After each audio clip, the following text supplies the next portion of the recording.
لله رب العالمين وصلى الله على سيدنا محمد وعلى آله وصحبه وسلم. يقول الشيخ عبد الله الشارح على عقيدة الإمام الطحاوي في صحيفة 94: ثم إرسال الرسل ليس واجبا على الله بل الله تبارك وتعالى متكرم بذلك. Alors dans le commentaire sur l'Aqida al-Tahawiyya de Cheikh Abdullah rahimahullah à la page 94, le Cheikh a dit le fait d'envoyer les messagers, c'est pas une obligation sur Dieu, mais plutôt c'est un mérite de la part de Dieu, le fait d'envoyer pour nous les prophètes et les messagers. ولو لم يرسل لم يكن ذلك نقصا على الله تعالى. Même s'il n'a pas envoyé les messagers, ça ne sera pas une imperfection vis-à-vis de Dieu Azza wa Jal.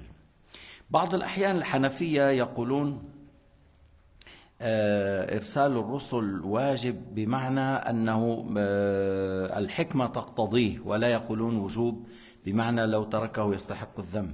Des fois, certains hanafites utilisent le mot envoyer les messagers est une obligation.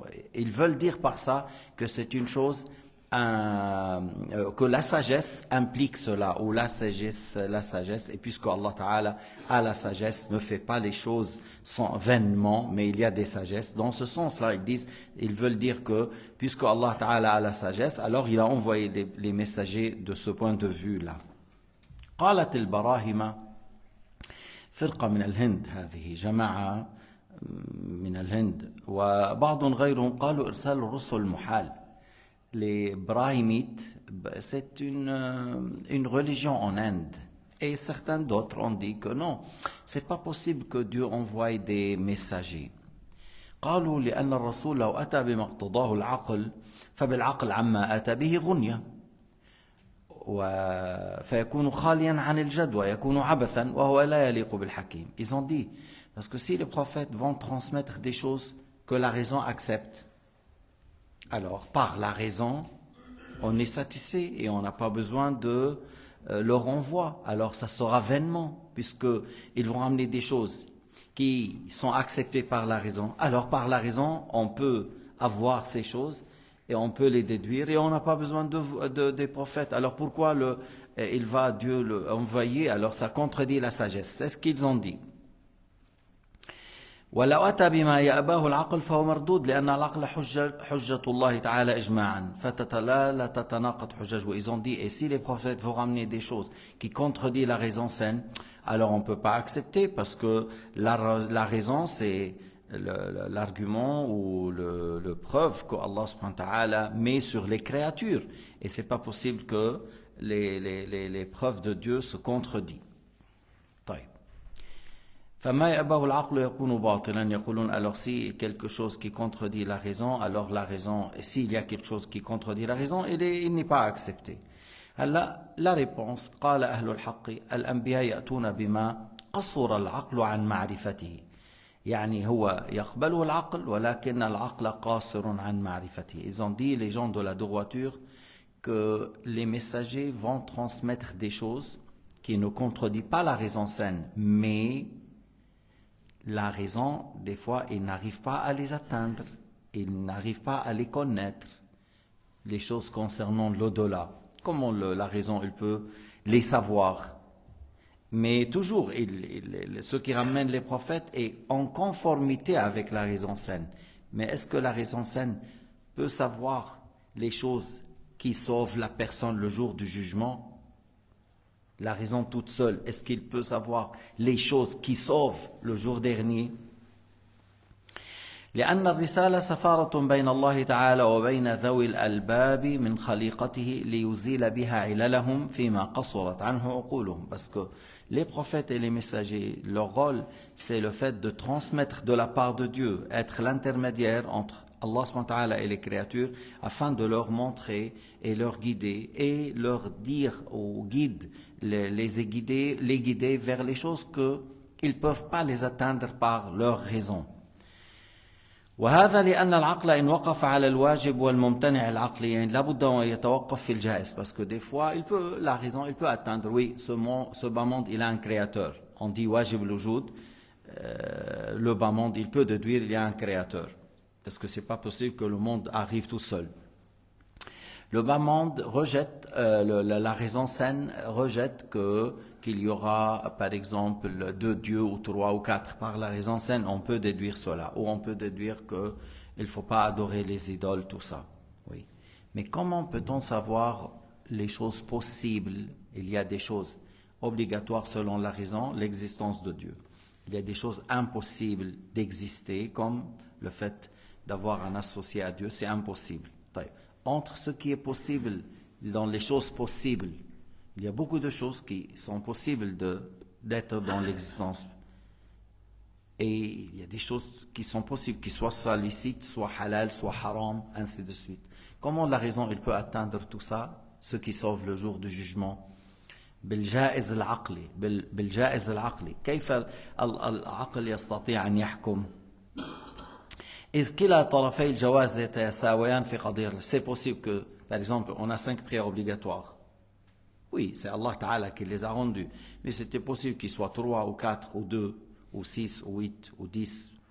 Telle chose est halal, telle chose est haram. C'était possible que celle qui était halal soit haram, ce qui était haram soit halal. Comment peut-on nous savoir en nous-mêmes par la raison? Parce que les deux choses, ça c'est possible, ça c'est possible. Comment tu peux favoriser l'un sur l'autre et les deux choses sont possibles selon la raison? وربما تتعلق به العاقبة الذميمة وليس في العقول إمكان الوقوف على ذلك. Et j'ai dit ce qui sauve dans l'au-delà et ce qui ramène à la perte dans l'au-delà. Comment je peux savoir ça? Ce qui ramène à la sauvegarde et ce qui ramène à l'humiliation ou être puni. فلا بد من البيان ممن له الاطلاع على العواقب. Alors il faut avoir quelqu'un qui nous explique et qui nous dise ça, si tu fais ça, ça va te ramener à la sauvegarde, si tu fais ça, ça va te ramener en péril. Ça c'est des choses qu'Allah a ordonnées, ça des choses qu'Allah a interdites. أن قلنا مثلا زيد بن عمرو بن نفيل أدرك بعقله أن الأصنام لا تصح أن تعبد وأن المعبود بحق هو الله. Zayd ibn Amr ibn Nufayl, c'est un arabe qui était à la Mecque avant que Sayyidina Muhammad soit envoyé. Il n'a pas accepté l'idolâtrie, il n'a pas accepté la trinité des chrétiens, il n'a pas accepté le fait de dire Allah se fatiguait, il se repose, tout ça des juifs. Et il a dit, moi je n'adore que Allah Ta'ala, le Créateur. Par sa raison, avant d'entendre le message d'un prophète, parce que ce que les chrétiens transmettent à cette époque, c'était pas juste, ni ce qu'ils transmettent les rabbins au sujet de Shari'at Moussa. Ils ont beaucoup changé des choses. Et lui, il n'a pas accepté l'idolâtrie des Arabes. Et il a été dans les pays lointains. Et tout le monde lui dit, reviens la religion après toi. Et quelqu'un lui a dit, toi tu cherches la religion d'Ibrahim, n'adorer que Dieu seul. Reviens, il y a un prophète qui sort de ta ville. Entre ses épaules, il y a le sceau de la prophétie, il va combattre, et il va combattre, c'est-à-dire les non-croyants, il ne faut pas que cela t'empêche de le suivre, ainsi de suite. فإذا لا بد من البيان ممن له الاطلاع على العواقب ليميز بالعقل فيقبل ما له العاقبة أي فيقبل على ما له العاقبة الحميدة ويعرض عما له عاقبة ذميمة. Alors il faut que quelqu'un nous transmette ce qui sauve et ce qui est dangereux, et par la suite, par la raison, la personne choisit ce qui ramène à la sauvegarde, au bonheur éternel, et il rejette ou il s'éloigne de ce qui ramène au péril et à l'enfer. إذن نقول العقل لا يستقل بمعرفة الأشياء المنجية في الآخرة. La raison, toute seule, n'est pas capable de savoir les choses qui ramènent à la sauvegarde dans l'au-delà. On a dit, on peut savoir certaines choses, qu'il y a un créateur pour ce bas monde, on peut déduire certaines choses, mais ce qui est bien et ce qui est mal, comment peut-on connaître? Regarde les bouddhistes. Les bouddhistes, ils disent, toi, ce que tu vois du bien, c'est du bien, ce que tu vois du mal, c'est du mal. Les bouddhistes. Alors, à Burma, qu'est-ce qu'ils ont fait? Ils ont pris les musulmans, ils les mettent dans les pneus et ils les brûlent avec les pneus. Pour eux, c'est du bien.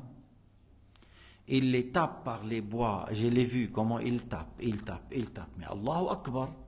Mais tu tapes 20, 30, 40, 50. Mais ils tapent. Ouf. Comme jusqu'à la mort. Et ça, c'est des moines, les moines bouddhistes. Et regarde les rabbins de sionistes là, avec Netanyahou. Ils tuent les enfants et les femmes, et les bombardent, et ils cassent. Ils disent, c'est du bien pour eux. Ils disent, ouais. Ils avaient une chienne qui l'ont entraînée pour trouver les bombes, n'est-ce pas? Et alors, ils l'ont soignée parce qu'il a eu une explosion avec les sionistes, cette chienne. Alors, ils l'ont pris à l'hôpital, ils ont soigné, les journaux parlent de ce chien, de cette chienne. Et en même temps, ils bombardent les hôpitaux qui soignent les êtres humains. Alors ça, alors voilà, pour eux, c'est du bien. Tu soignes un chien, mais tu tues un Palestinien. Tu suis un chien, mais tu tues les femmes et les enfants, tu bombardes, tu casses, tu les écrases. Si tu arrives à envoyer une bombe nucléaire, pourquoi pas? Pourquoi pas? Si tu arrives à enlever l'oxygène, pourquoi pas? C'est du bien pour eux. Alors tu vois, là, les gens, avec leur raison, comment ils raisonnent. Alors il y a des prophètes que Dieu a envoyés, et ils ont dit, ça c'est halal, ça c'est haram. Ce qu'ils font, les sionistes, c'est une grande criminalité. Allah n'a pas autorisé à ces gens-là de tuer les enfants et les femmes. Jamais. Abadan.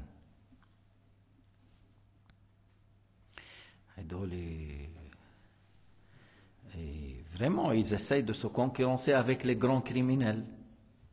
Hitler, il a tué 5 millions. George Bush, père et fils, ils ont tué en Irak 3 millions. Pour rien, pour que du mensonge pur. Que des mensonges purs. Et ces gens-là, ils essayent de faire comme eux. Qui est le criminel le plus grand, qui tue le plus?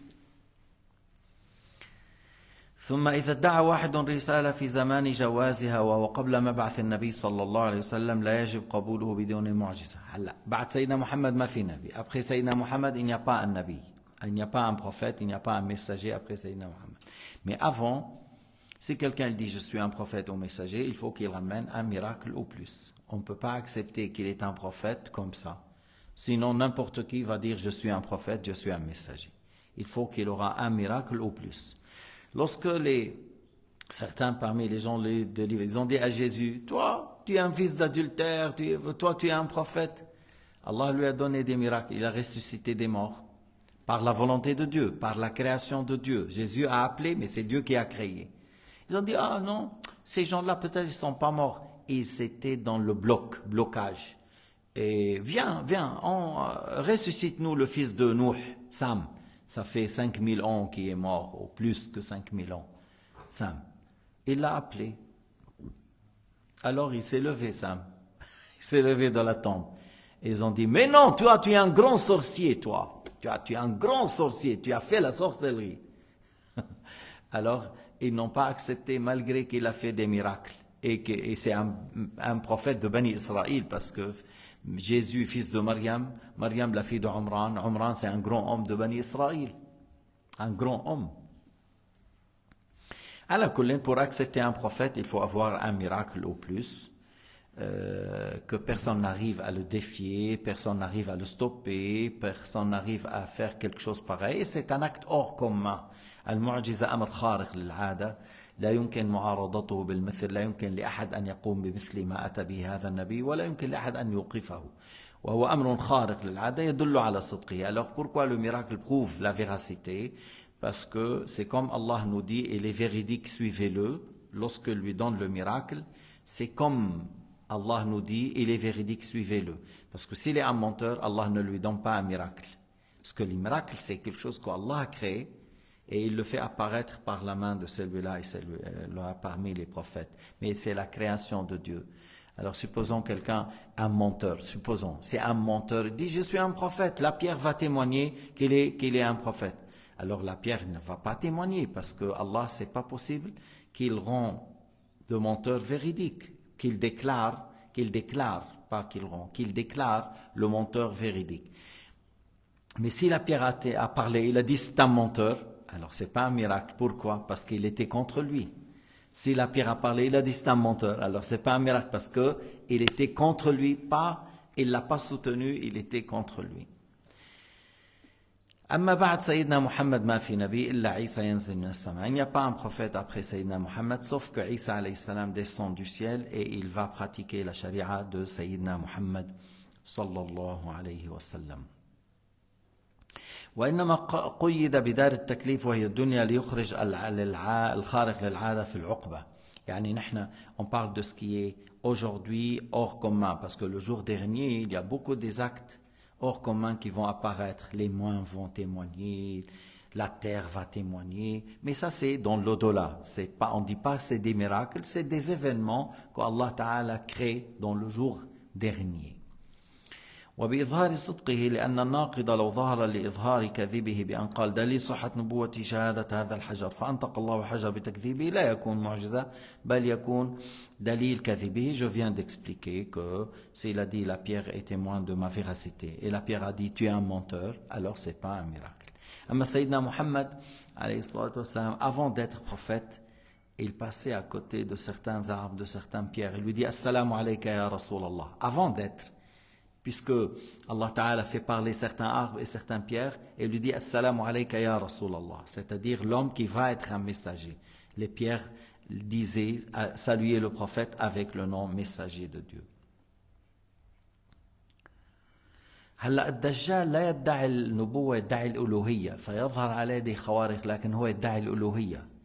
Au sujet de faux messies que les juifs attendent ou les sionistes attendent, celui-là, il ne dit pas qu'il est un prophète. Il prétend la divinité. Alors il va faire des choses hors commun, extraordinaires par la création de Dieu, mais sera une grande fitna. Et lorsque tu vois en lui toutes les choses qui disent qu'il est une créature. Il est moche, il est un être humain, il a les cheveux, les yeux, bornes, défauts. Il n'a pas un bel aspect, il a toute la forme qui dit qu'il est une créature, il a un corps, ainsi de suite. Alors, il dit aux gens, je suis votre Dieu. Et il y a beaucoup de femmes qui le suivent et bien sûr, beaucoup de ces égarés qui le suivent. Mais il ne reste pas longtemps, il fait 40 jours, puis après Jésus descend et il le tue. Il le tue vers la ville qui s'appelle Loud, aujourd'hui en Palestine. Il le tue là-bas. Il prend fuite, il le suit, il le tue là-bas. هلا الكرامة التي تظهر على يد ولي هو لا يدعي النبوة. Maintenant, il y a des prodiges qui apparaissent vers les mains des saints, mais ça, c'est pas un miracle, on dit c'est un prodige. Et c'est un miracle pour son prophète, un prodige pour lui. C'est un miracle pour le prophète que lui, il l'a suivi. Et c'est un prodige pour lui. Tu vois par exemple Asif bin Barkhia, il a dit à Salomon, je ramène le trône de la reine de Yémen, je le ramène par un clin d'œil en Palestine.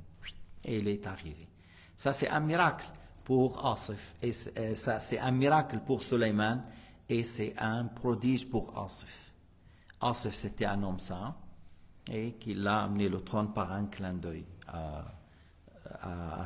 de Yémen en Palestine. Et personne parmi les saints ne prétend être prophète. Les vrais saints, les bons musulmans ils ne disent pas qu'on est des prophètes, mais ils suivent les prophètes et par la piété ils arrivent à la sainteté et Allah donne à certains des prodiges. Ce n'est pas une condition pour être saint avoir des prodiges. ليس من شرط الولاية أن يكون له كرامات، ليس شرطا. قد يكون عالي المقام في الولاية ولا تظهر له كرامة، وقد يكون من هو أقل منه في المنزلة وله كرامات.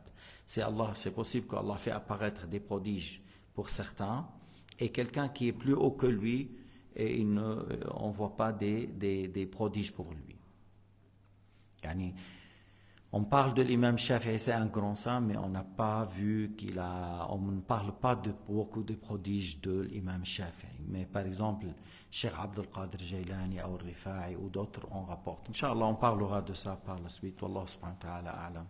Wa ahkam walhamdulillahi rabbil alamin. Sallallahu ala sayyidina Muhammad wa ala alihi wa sahbihi wa sallam.